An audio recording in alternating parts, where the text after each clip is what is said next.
Welcome back, everybody, to Operation Dark Horizon. Turn 5.2, U.S.S.R. and the C.C.P. We're in July of 1938, and let's just see what's been going on here. French and the Germans have been getting up to a lot of excitement here. Europe is getting a little bit heated, for sure, especially since the second territory of Czechoslovakia has been annexed. And the French, because of that, have built a new Maginot Line, the Aquitaine Line, as well as the Normandy Line. Fortifications have started construction on them, as well as they've also reorganized a lot of their troops, recalled most of the troops to France. And the Germans have built a lot of tractors that look a lot like tanks this turn. So I wonder what they could be up to. Interesting. The first French fleet has gotten a little stronger with Les Fantastiques joining them from the Eastern Mediterranean. And their 4 submarine squadrons have gone to the Red Sea. Over here, Admiral Graf Spee and U-170 and U-889 have sortied into the Indian Ocean. Interesting stuff. But that's not all. Over here, we've also seen U-857 and U-37 up here dispersing their tentacles. So we'll see what happens there, that is for sure. But all in all, pretty interesting turn. C.C.P. and the U.S.S.R. Not a lot's going to happen, obviously, this turn. We have to wonder about what's going on with Palau here. You know, they've got the Kido Butai under Admiral Nagumo, their surface fleet under Admiral Yamamoto, their cruiser squadron under Admiral Kurita, and Admiral Ozawa, who's handling the submarine and transport forces. Interesting stuff in Palau. Don't know where or what they're going to be doing, but it's definitely got the Americans on the alert. The Australians have recalled their ships, as well as the New Zealanders, and they've been fortifying Singapore and Calcutta to the best of their abilities. And of course, they got this force down here with the Nelson, ready to pounce at Japanese aggression. But enough about that. Let's go over here and look at what the Soviet Union are going to do. So I talked to my Minister of Naval Procurement and Minister of the Air Force, as well as the War Minister for all the armaments in the Soviet territory. And they're all preaching to me what needs to be done. So we have folded with the Navy, and we have decided to give them what they've been wanting for so long. The Kirov and the Svetlana, the 2 capital ships of the great Russian Navy, are not good enough for them. So they've decided they want to see a new ship laid down. And we have designed a new battle cruiser style called the Stalingrad. So we're going to send 7 bucks over 9 IPP this turn to lay down the Stalingrad in the port of Leningrad. And we have another 2 bucks, and those 2 bucks are going to go to a militia in Moscow. Very conservative right now. Nothing goes to the Air Force. They're pissed, obviously. But right now, we don't even have the money to build a single plane unless it's a seaplane, and we do not need those. So that's what we're going to be doing here. The CCP is going to save their money once again, and we're going to try to influence a warlord. Actually, we might spend $1 extra and try to influence this warlord here in Beijing. So let's do the CCP first. So we're going to spend $1 out of their reserves, and we're going to see about influencing that particular warlord. And we're going to roll, looking for 2 or less. We got a 9. Well, that was great money spent, wasn't it? And we'll do the CCP recruitment roll right now. Oh, look at that. We got a 1. Hot diggity darn. Too bad that wasn't the first roll we rolled. But that's okay. What we'll do here is we're going to put down 2 militia as a recruitment roll. And let's do that right now before we forget. Try to be as clear and as precise with this right now as possible. And we're going to put down 2 militia.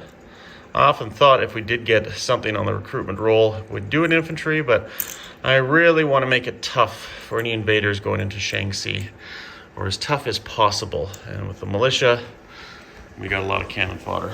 And that was a bonus, which I was not expecting anyways. So we have that there. We have the bulk of our Russian income that's already spent. So now we're going to move on to non-combat movements. And what we're going to be doing here, we have this one infantry in Magdan moving into Kamchatka. We have 2 infantry moving south down here to Amur. We have 2 infantry down here moving to Chita. 3 infantry in Berita moving to Chita, as well as 1 infantry in Rusk going to Yatutsk. Irkutsk and Yatutsk. That handles the Siberian movements. While we're here just doing a naval movement from A9, we're going to go through the Baltic White Sea Canal. First time I've ever done that. And we're going to put this ship in Leningrad. What else are we going to do? Since we're going to do these naval movements, I've already finished them. The Kirov is going to go its max movement, 3 spaces, 1, 2, 3. So it's in M4, and it's going to be going to A34, because it can only go 3.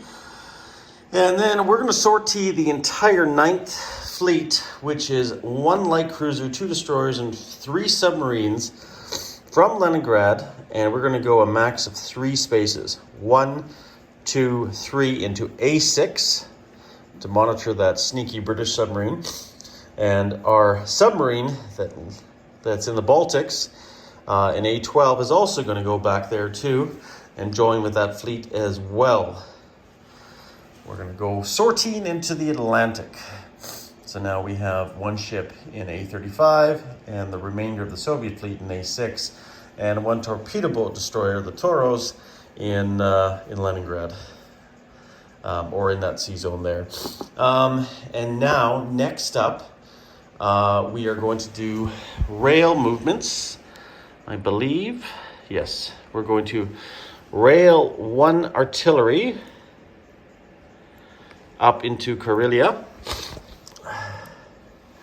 And we're going to rail 1 motorized as well up to Karelia.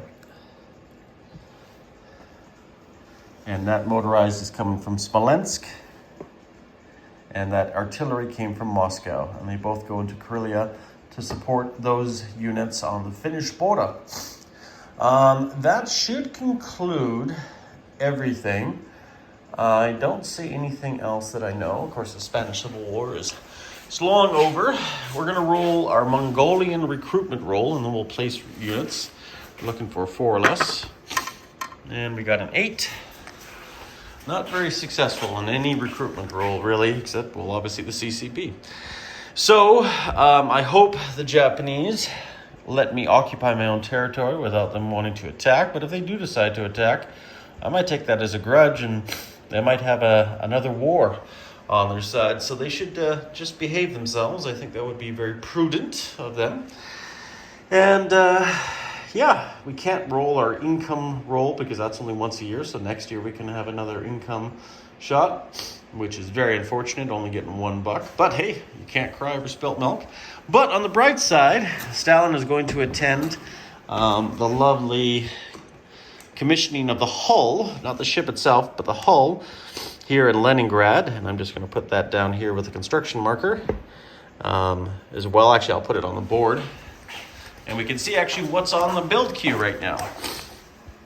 And we got 1 battle cruiser in the 2nd stage right there. And that she will be the pride of the Soviet Navy. And we have these lovely ships here and a whole lot of cruisers also, Nick.